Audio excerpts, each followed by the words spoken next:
Hello, everybody. I'm sorry for that late start, but it's actually really a full day with a lot of lectures. Maybe for me also for a couple of days ago also a couple of lectures. So first of all, I'd like to welcome you in my session. It's Enterprise Architecture for IT Specialist and IT Architect. My name is Ahmad Gohar. I'm a Solution Architect working for IBM Egypt. I am a certified Open Group Master IT Specialist and hold 2 Masters, one in Information System and one in Master of Business Administration from Slesca University, France. And I am a Java geek.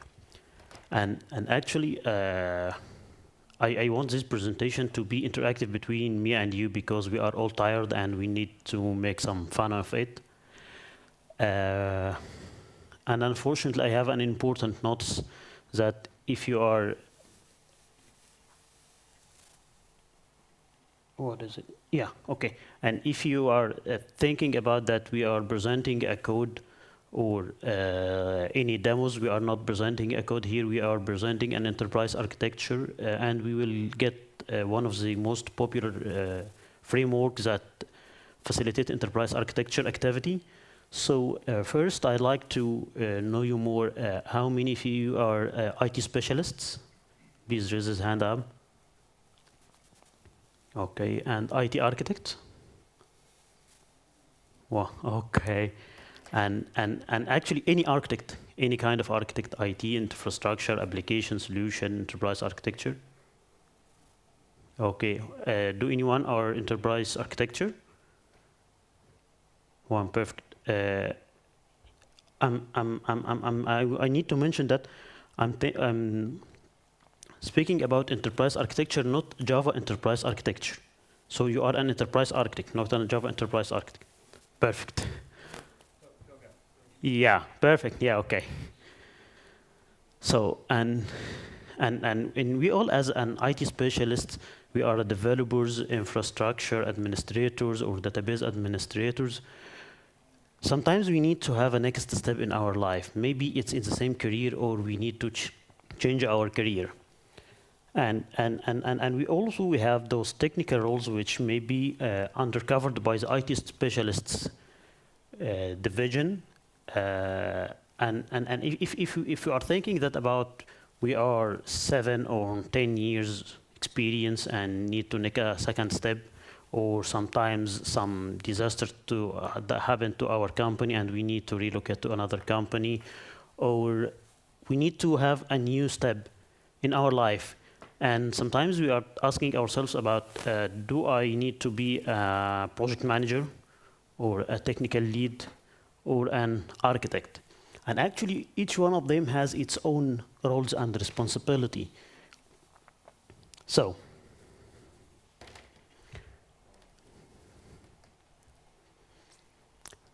what's the type of the architects are we know in our industry? What are they? Yes, maybe I may divide it into solution architect and enterprise architect. Do we have domain architect? Okay, I may rename it as a business architect.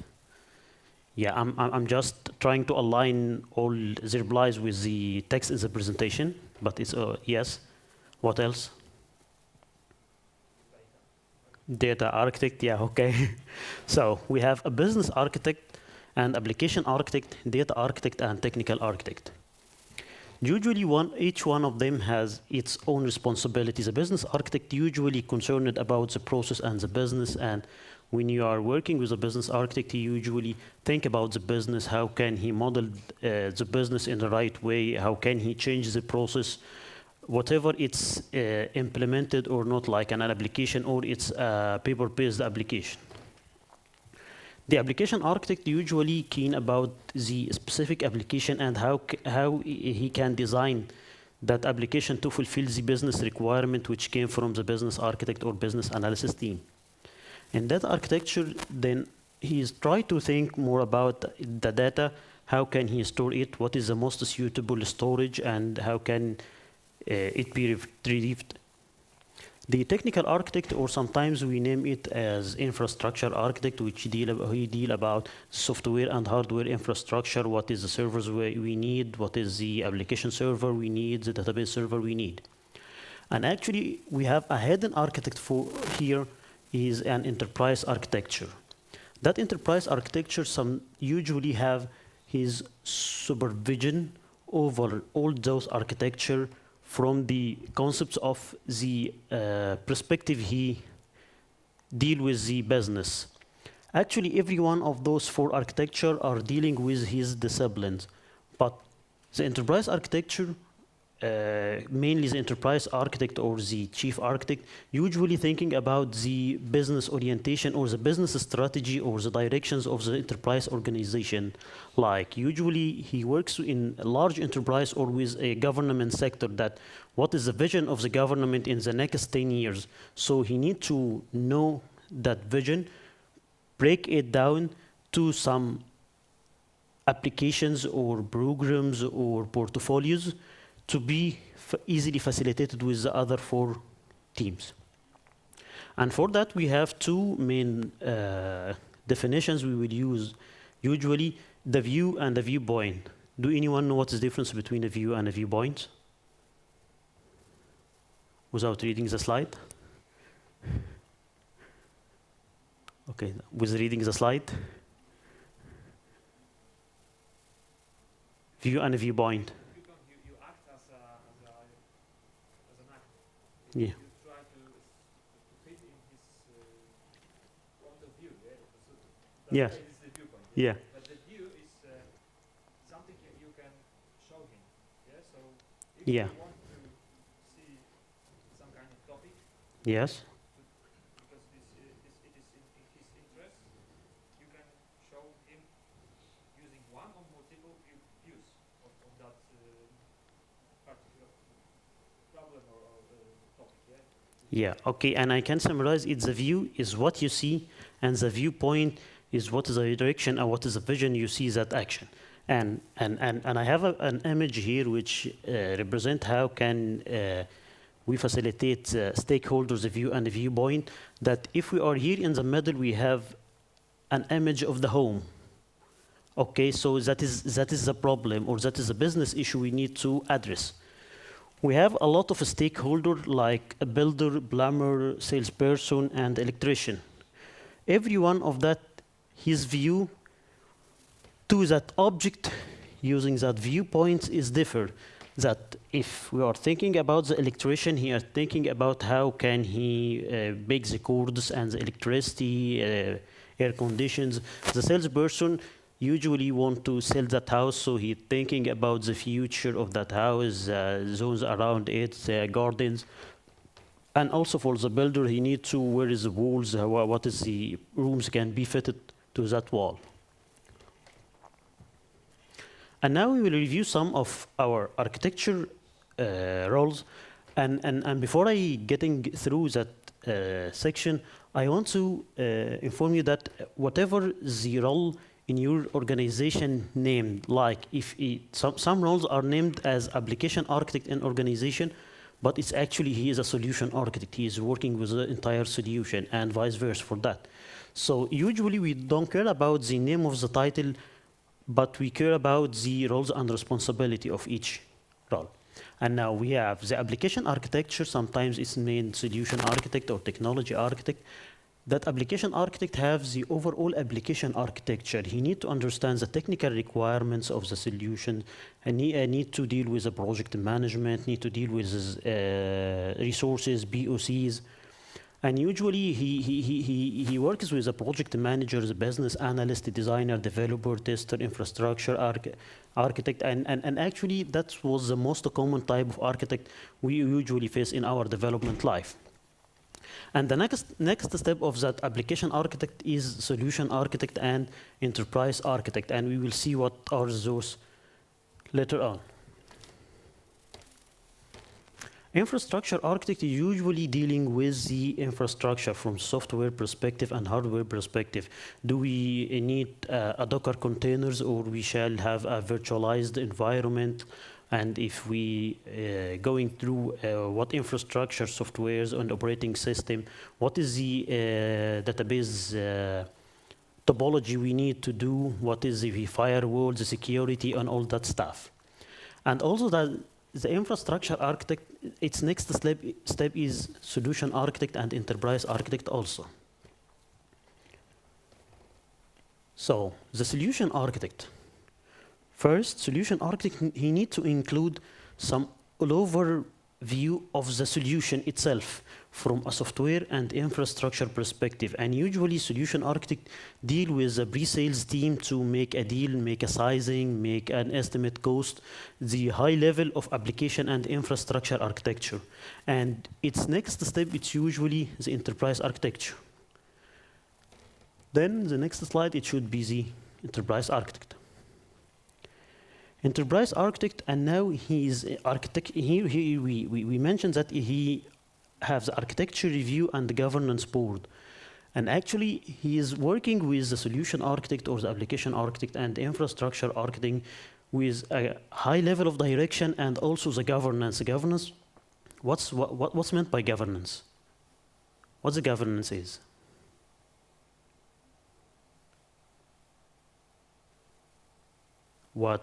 Did you give a direction of your team that we need to do that task using 1, 2, 3 steps, and you suddenly find that they do 1, 4, 5, 6, and it works?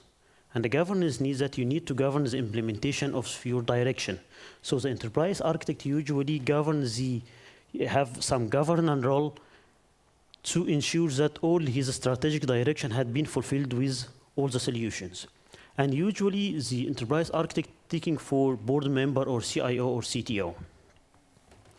Then, and if we need to imagine the technical career path from the more technical perspective to the business perspective, not anything other than that, we will find that the technical role, which plays a major role here, it's IT specialist, even developer, programmer, administrators, supporters.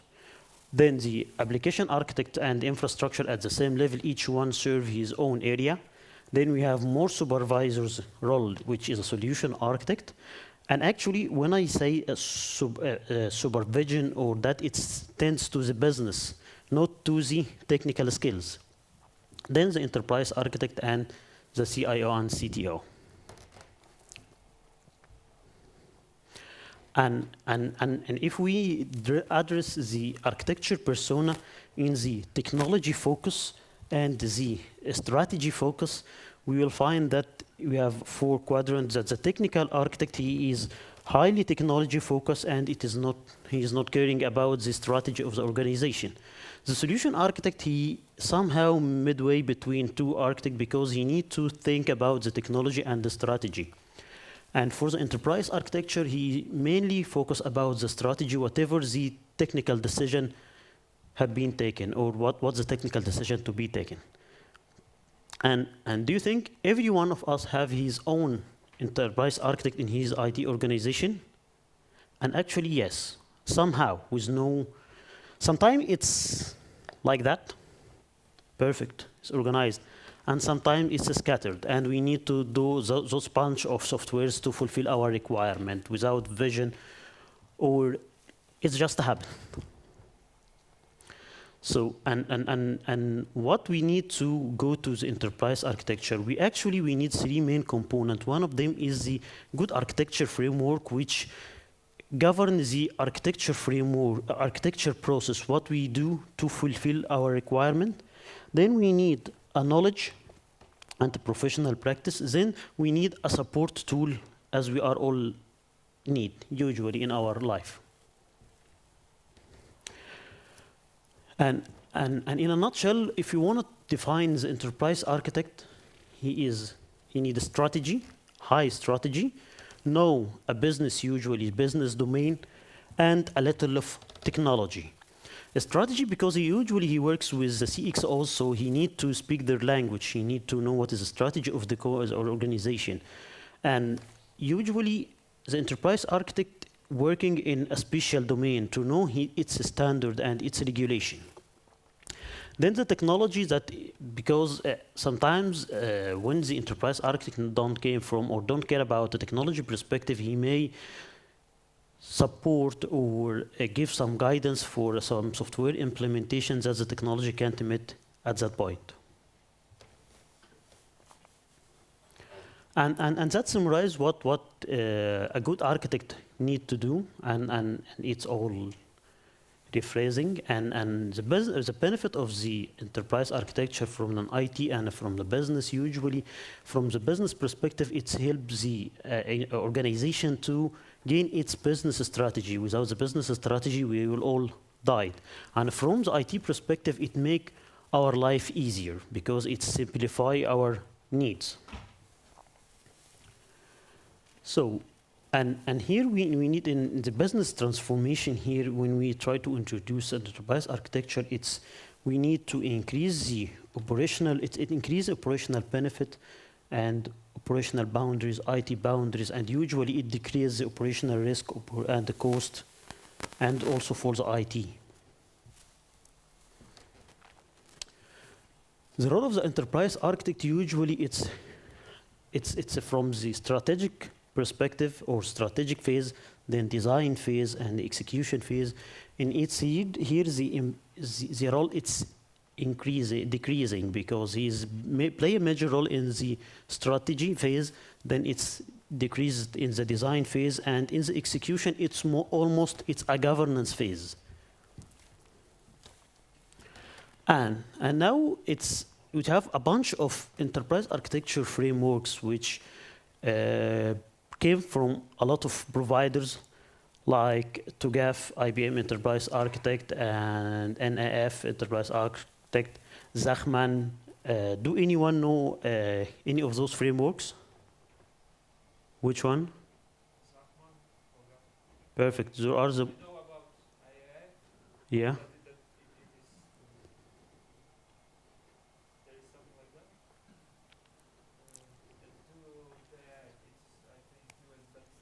that. Yeah. Yeah, okay.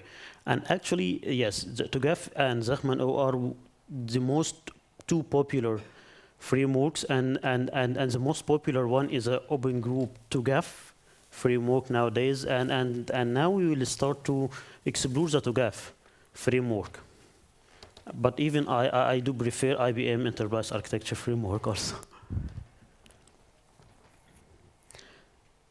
Then the origin of TOGAF, it's originally based from the USD Department of Defense, DoD, and it's here in that slide. Sorry, and it's started to formalize at 1994, and there is one of the greatest idea which make TOGAF be one of the most popular one.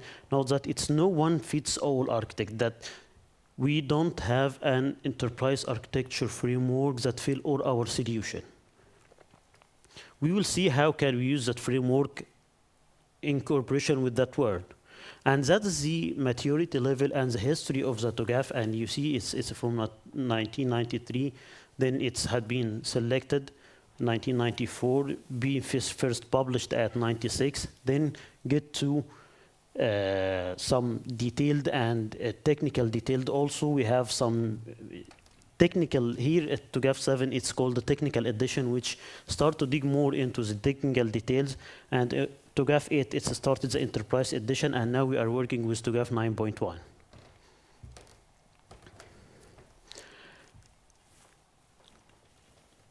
And why TOGAF? Actually, you will see that image, and we will discuss each component of that image after a couple of minutes. But actually, it's a comprehensive general method.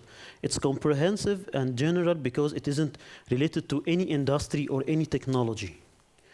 It's a complementary, not competing with any other framework. We will see, I have a couple of slides at the end of the presentation which shows that TOGAF can work with ITIL, with COPIT, with another frameworks.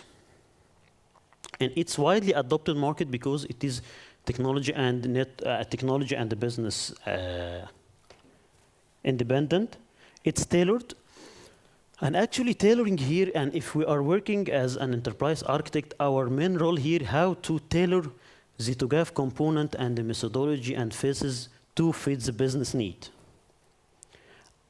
Available, yeah, it's available under free preparation because it's an open group tool. It's a vendor tool, technology neutral. It's and usually it's avoid reinvesting the wheel from the beginning, and it's IT alignment for the business. So what's the main component of TOGAF? And actually TOGAF had an ADM, which we will spend a lot of time here, which application development, and then the architecture content framework, our reference models. We have two reference model, and then the guidelines and techniques, enterprise continuum, and architecture capability frameworks. Those are the main components of TOGAF. The ADMs, architecture development methods. First, I want to see it's. I want to mention that it's a core of the TOGAF, and it's iteratively. You will see that each. And actually, I'm sorry, I can't read the text. And do you can read it well? That's so perfect. So you have a preliminary phase with no code, and a requirement management with no code, and then we have a lot of phases. We will discuss it later. Each one coded with a direction which make a flow. We will see those iterations. Okay. We will start with the phases. The first phase is a preliminary phase, which the organization prepare itself to start an enterprise architecture activity. It's sometimes like proposal, POCs, RFPs, and usually it's some kind of management and the preparation phase. Then we started to set our scope, the constraint in the TOGAF using the architecture vision. And usually the main outcome of that architecture vision is a statement of architecture work which decide what we will implement, and we will see its detail later. Then we will start the business architecture, and actually I can get all those three, but usually in the enterprise architecture, we have the current state or as it is situation, what is the state of the business right now, and we have the future or to be vision of the business. Then we make a gap analysis and then decide how can we transfer our business from the current state to the future, from the as is to the to be. And that's done in the business from business perspective here, from the information system, which is an application and data, and from the technology perspective, like an infrastructure and that stuff. And after that, we will start another phase, which opportunity and solution, which we sometimes decide to do some business upgrade here, and the technology prevents that upgrade, so we need to revise that one. Or sometimes we need to do some business upgrade, and our infrastructure didn't allow us from that. So in that way, we need to make a cost-benefit analysis for every and each upgrade. Is it useful, and do it fit our need and the capabilities or not? Then the migration plan, which we started actually to validate what is the business requirement, and all those requirements, are they validated correctly? Are they contradicted with each other or not? Then we have the implementation and the governance phase, which we will start to implement our architecture, make that architecture going to the life. And then we have an architecture change management. During all of that, we have some changes. Some changes sometimes related to the contract or the vision or the business or all that stuff, and sometimes for the requirement. And actually requirement here, it isn't, I'm sorry. Okay, the requirement here, it's the center of all the TOGAF cycles, because every and each phase of that have its own input for the requirement management. Then for each phase, we have some governance step which can define how can we process in that phase. And usually in the customization, we don't break down any of that component because they are major component and we don't have a role model in that. But usually we play that our role in that phase that we can neglect some step or elaborate more in other steps. And then we have some ADM guideline and technique components. The guideline, it's help adopt the ADM, and the technique usually support a specific task. All our phases have some phases of adoptions. At first, we need the organization to get committed and committed here and involved in that direction. Then here we getting the architecture right. We are knowing the as is and to be and gap analysis and the way to transfer from as is to be. Then we have the third phase and making the architecture work. And the last thing is keep the process running and for the continuous improvement. Usually we mentioned that it's the enterprise architecture works with a government and enterprise environment, and no one can start that I need to change the business flow of the Ministry of X. And actually, it usually will lead to fail. So we need actually to divide the enterprise architecture activity into a lot of scopes.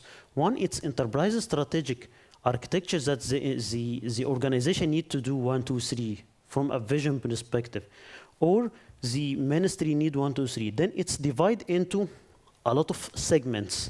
And each segment need to be divided into its capability. And usually we start one of the capabilities which need a major improvement and do all our ADM phases in that scope with our vision to be aligned with the strategic aligned enterprise strategic architecture vision and the segment vision.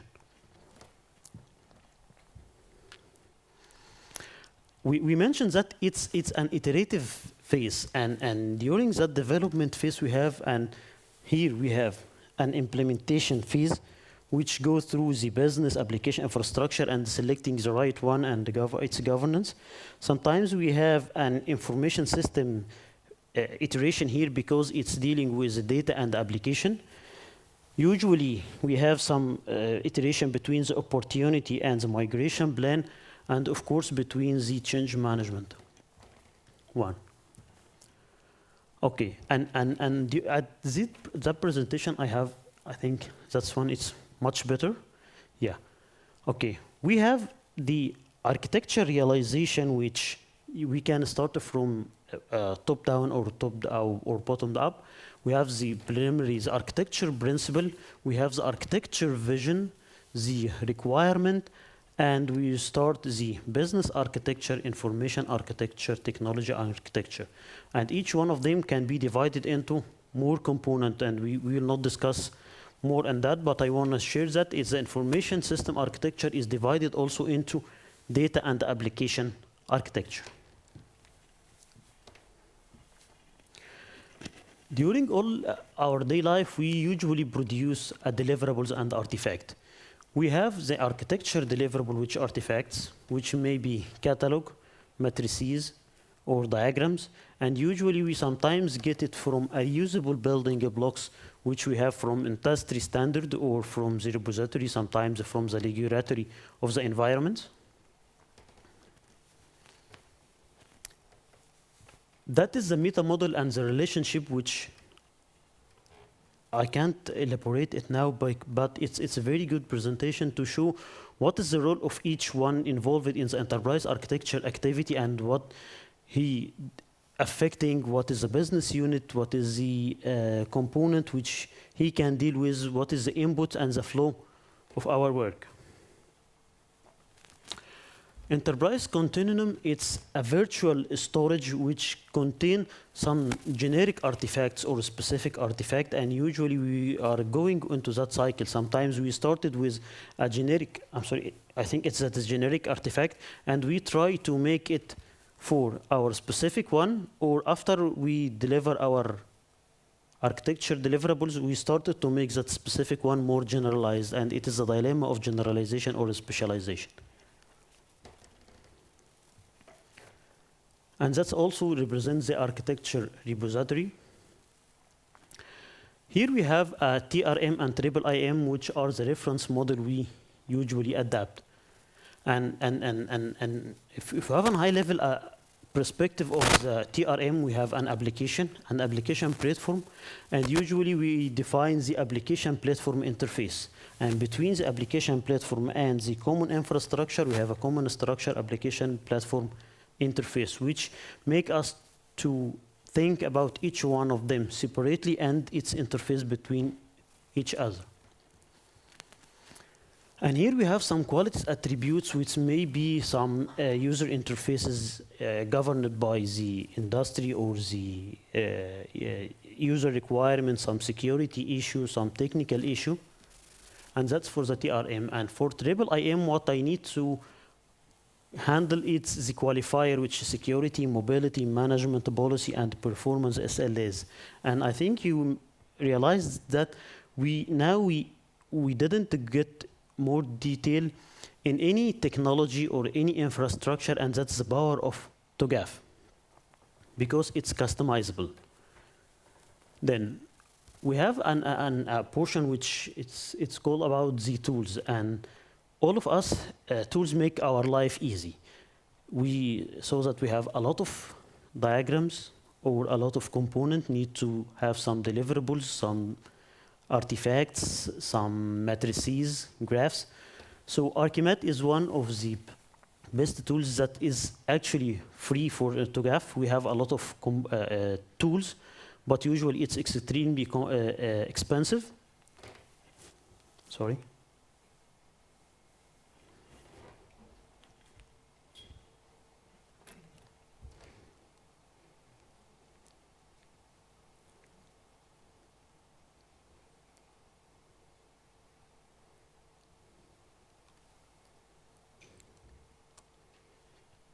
Okay. So what is the scope of Archimed? Actually, Archimed, you can use Archimed in all the stages of the TOGAF implementation, starting from the idea, from the design and develop your model, the use to make it live, and for the management using a version control.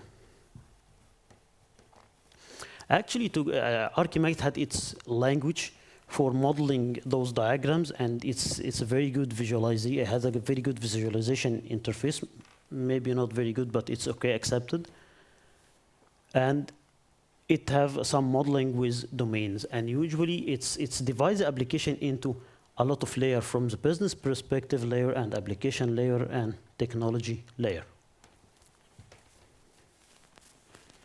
Nowadays, the agility and the architecture and nowadays we are talking about the agile changes, and we need to adopt the agile. And the issue that the enterprise architecture, it's complicated. Sorry, it's a complicated activity and needs to be done in a very critical manner. And you actually, it's aligned with the TOGAF that you need to have some quality attributes and design pattern to be full.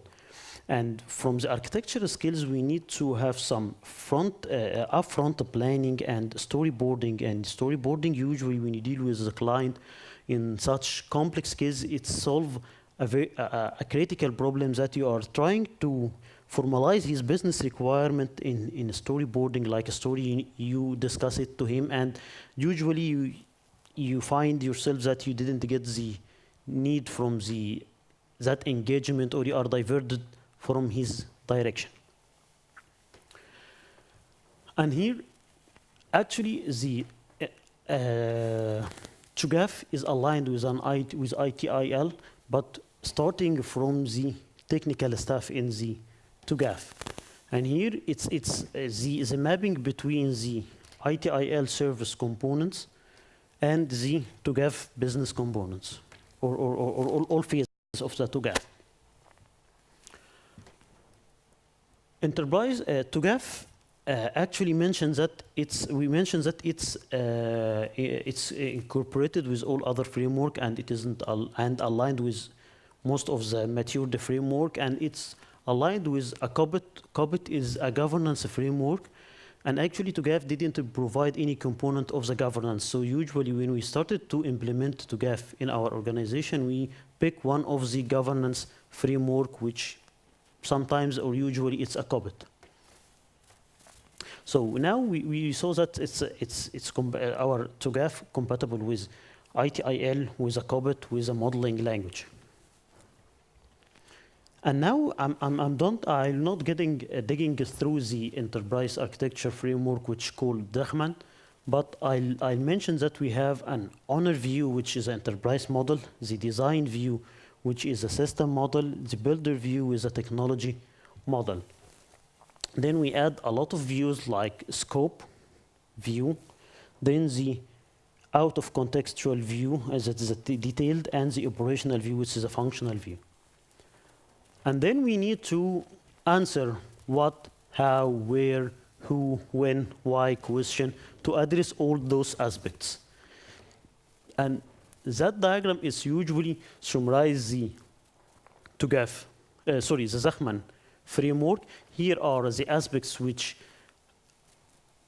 came with answering the whose questions, and that is the viewpoints for every view. And now if we want to compare, and by need of that comparison, we don't need to say that TOGAF is more matured than Zachman or Zachman than FEA or that framework, but every and each framework has its own power and main strengths. So try to know what is your criteria you need to adopt, and then select the suitable framework for that. And to recap what we are saying, that TOGAF is a framework which it's actually, we used to say it's a repository of best practice. And actually the role of the expert enterprise architect here, it is not to elaborate and list and mention that I'll proceed on all those phases, and each phases we will deliver using all those steps, and we will deliver all those documents and diagrams and artifacts. Because if you are thinking about that, you won't deliver any artifact anymore, or if you deliver it, you will be late, and if you are not be late, it will be complicated and get useless. You need to customize all those components, steps, to fit the user needs. And then the role of the enterprise architecture, we saw that we have some operational and we have some action, and actually we start to map the vision, mission, vision, strategy to convert the as-is to the to-be state. And thank you, and it's the end of my presentation. That's my tag. If you want a presentation or any support on that, you are more than welcome. Thank you.